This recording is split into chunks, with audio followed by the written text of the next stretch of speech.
Hey guys, it's Paul once again, and this time I'm reviewing Body Count from 1987, distributed by Farm Home Video. They distributed a few other cool things like Edge of the Axe, which I hope to review shortly.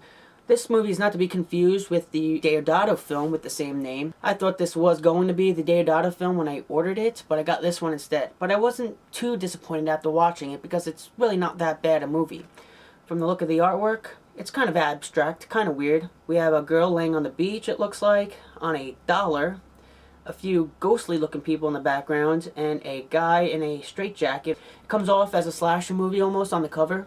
It's not necessarily a slasher film, it's kind of. Sometimes when I think of slasher films, I think most of us think about young teens getting killed. No teens end up getting killed in this movie, so I don't know if you can consider it a slasher film, but if you want to go by the pure definition that a slasher film is just a bunch of people being slashed by a knife or some other sharpened object, then yeah, this is kind of like a slasher film, but I think it was intended to be like a drama movie. It's kind of like a soap opera with slashings in it.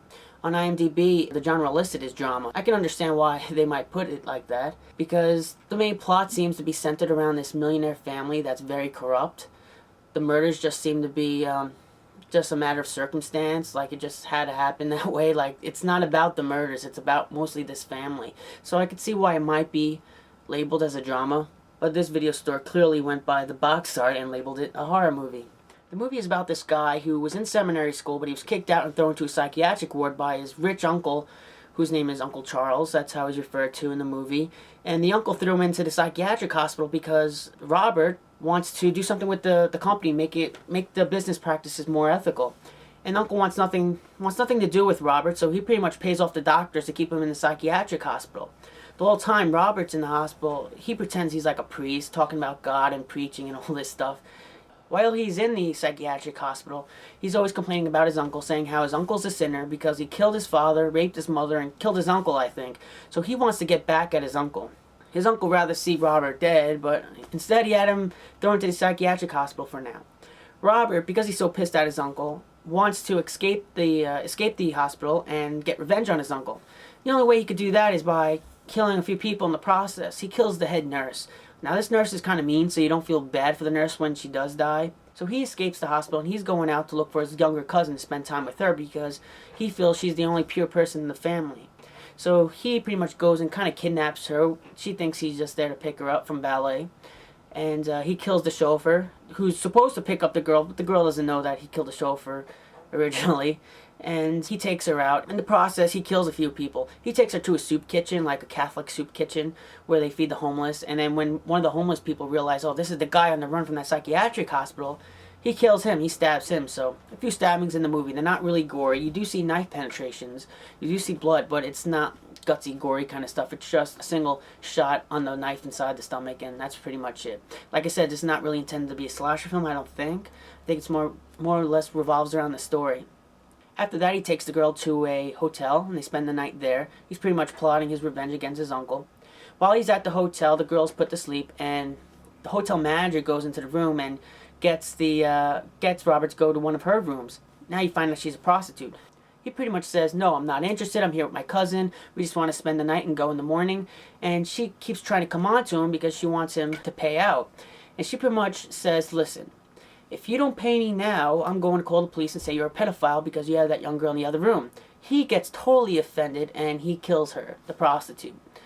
But once again, you feel she deserves it. You really had no sympathy for these people that are dying because they're all really grimy people. Except for the chauffeur. So he finally makes it back to the mansion because it's a millionaire family. And he kills a few business people there while he's there, I think. Maybe it's a few other members of the family who are also corrupt.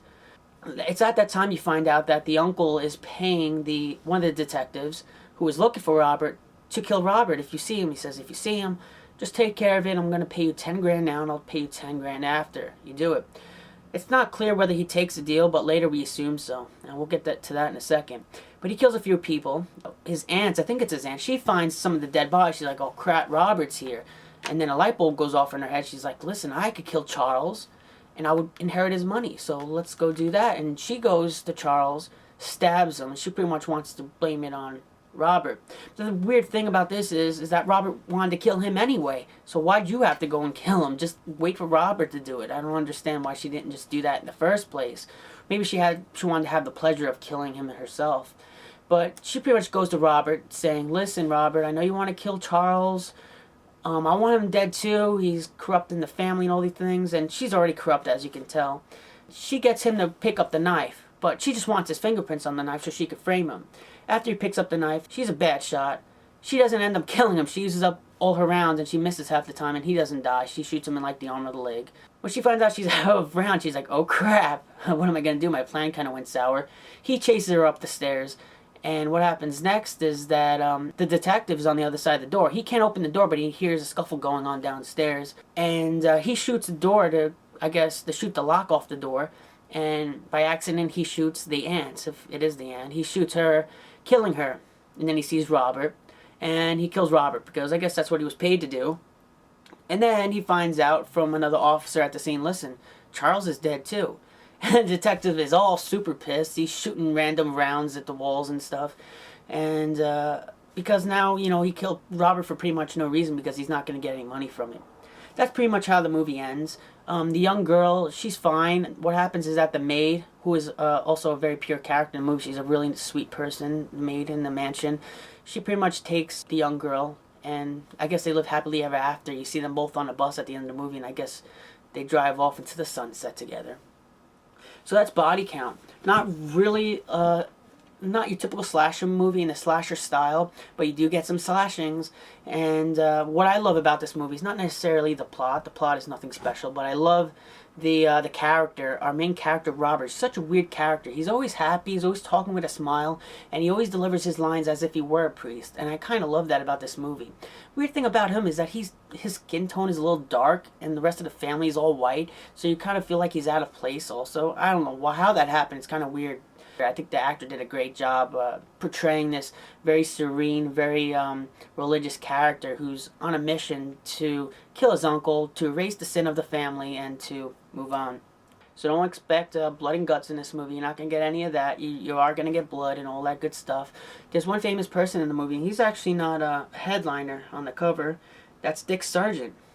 He's the first person, very little on the bottom here, but Dick Sargent played he played Darren on the Bewitched series, the old Bewitched series. So, and that's pretty much it with this movie. I suggest you pick it up. It just because of the character, the killer. He's such an interesting character. The movie itself is, I don't know, it does have some plot to it, but I just love the character, like I said.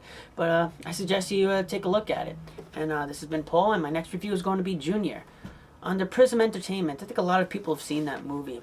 I think it's a Hicksploitation movie with rednecks, and we'll talk about that when we get to it. So this has been Paul. See you later.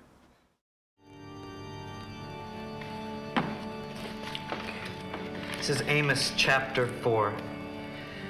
Listen to me, you evil women who encourage your men to rob the poor and make a mockery of justice and corrupt all that should be good and right. See, you are not a priest nor a reverend. May I please have my Bible? No.